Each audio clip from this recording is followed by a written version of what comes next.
when we were hosting the flag for each county, we saw the county had 2 senators consistent with our law, constitutional requirement. Unlike my county, Lofa, for the past almost 58 weeks, almost 13 months, Lofa County have been with one of its senators, which made Lofa County be underrepresented. Recently, the vice president, I had an opportunity to visit Lofa County along with the vice president, the former vice president, J.H Zargo. We went to the hard-to-reach area in Lofa.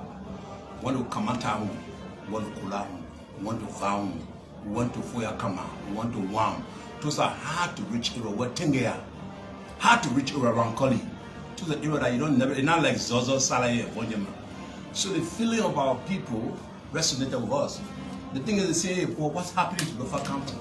When it comes to our roads, we keep shifting the goalposts. When it comes to our senator, we keep shifting the goalposts. What is happening? And we had an opportunity to talk to them. So, in my earnest opinion, I think as a singular step to register and identify with them is to boycott the president of the nation address. Not necessarily as chairman of the party, but as chairman of Lofa County Legislative Caucus and the lone senator of Lofa County. So the information as to my contemplation, and hoping I'm a colleague from the Lofa County Legislative Caucus will do like why it's true. We will boycott the president of the nation address the next time he comes here to deliver his message. Is that the concern of the purpose of Lofa County or your own? No, I said that to you. I have raised it with member of the caucus. There were a few of us who visited with the former vice president. I was with the former vice president, Congo. We went over to the heart of Chiro. President Sakula Jumale was with us.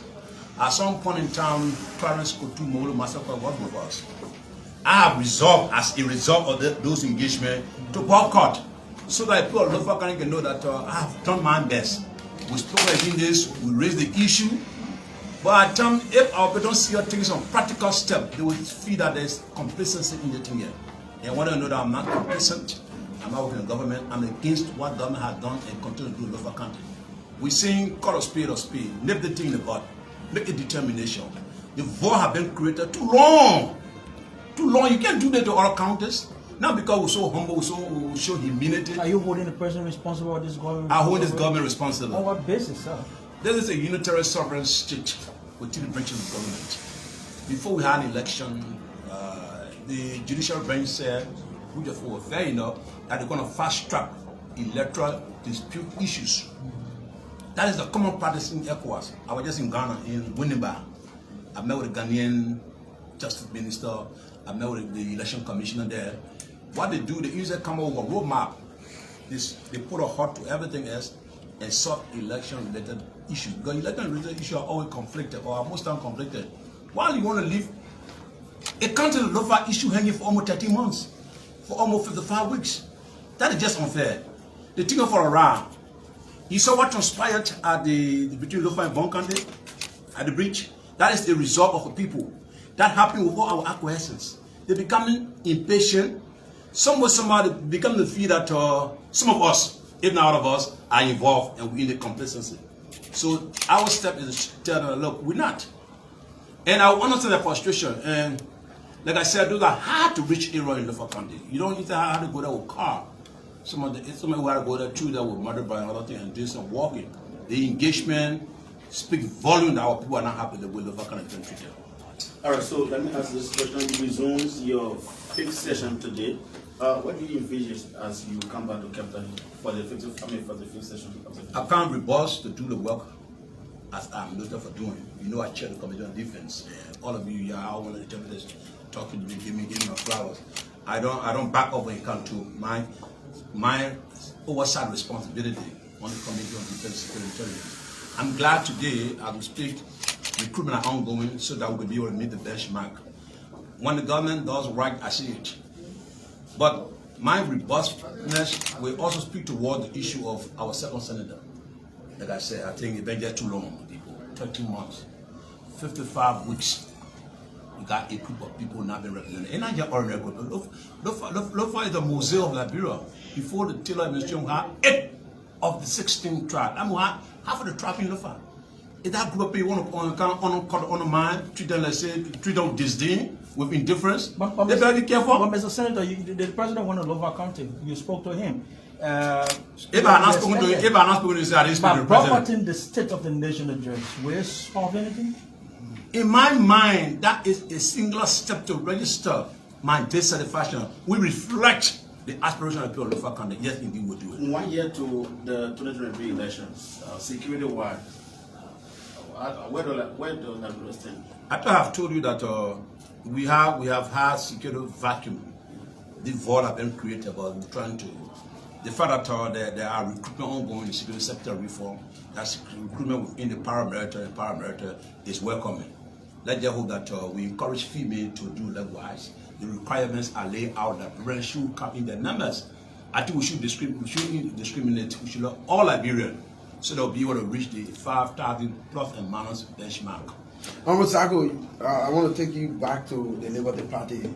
There have been internal wrangling within the Liberty Party, of which there was a decision from the political leader side, and they told them that I recognize the 2021 convention. Where do you stand as a founding member? The fact that I accepted to step in to save the party, the fact that I acquiesced, the fact that the political leader has said we should return to status quo ante, and I endorse it, that speaks volume.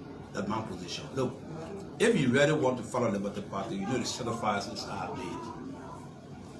First of all, Liberty Party, post-Bronsky, Liberty Party, pre-Bronsky. I say this to you when we had a situation where we had a campaign in Lofa County for Councillor Bronsky against Joseph Imabwaka. That was a huge moment. We did that well. That brought my respectability for him. They so rest in peace. So I became chairman of the party, just beyond that. And then, you know what transpired? Most of you are history now. I mean, you saw what my role I played. I don't want to keep repeating these things. The role I played is well documented. Again, as God will have it, I was out of the country when the press conference by political was held. They said we should return to status quo ante. I accept it and I'm prepared to work for the good of the party and the good of the Liberian people. And this time around, I tell you, Liberty Party, in as much as we're going to, or I, or the Lofa County, going to boycott the sonar, we're going to critique the sonar. 1 or 2 hours immediately after the presidency of the nation, the Liberty Party going to speak to it. Well, Mr. Senator, let's elevate the debate a little bit.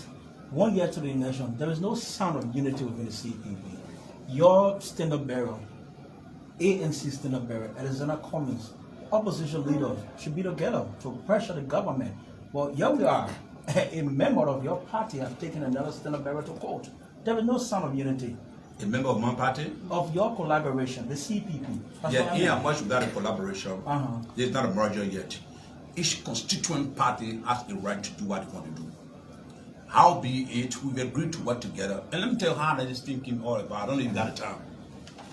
After the election, we came to realize that the ruling establishment, they were young, exuberant, they had the money.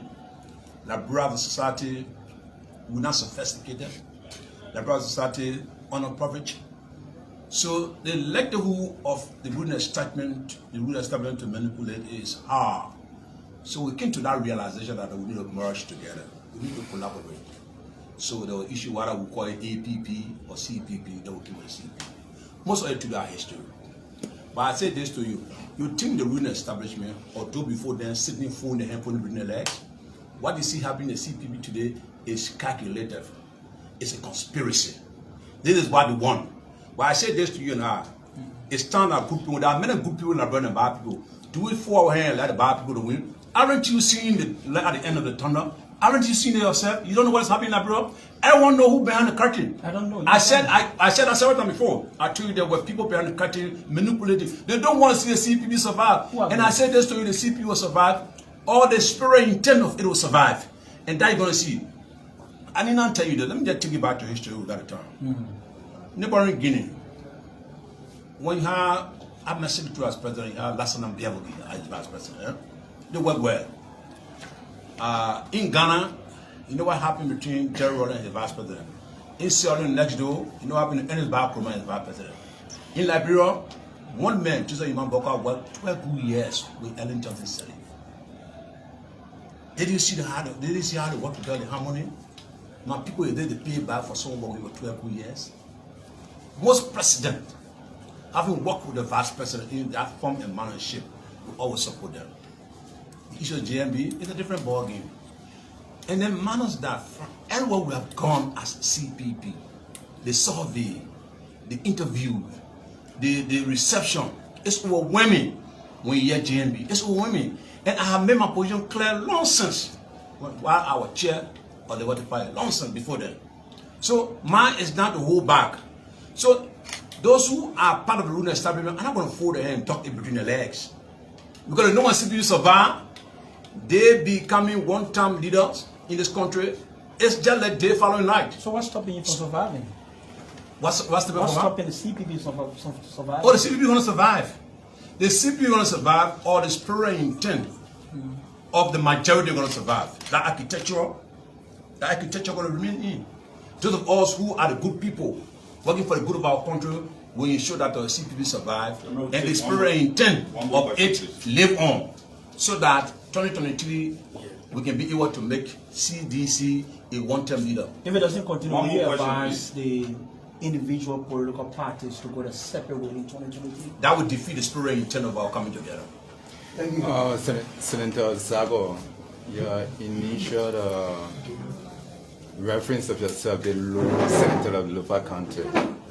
I want to know whether is there any additional burden that he has placed on you as a senator?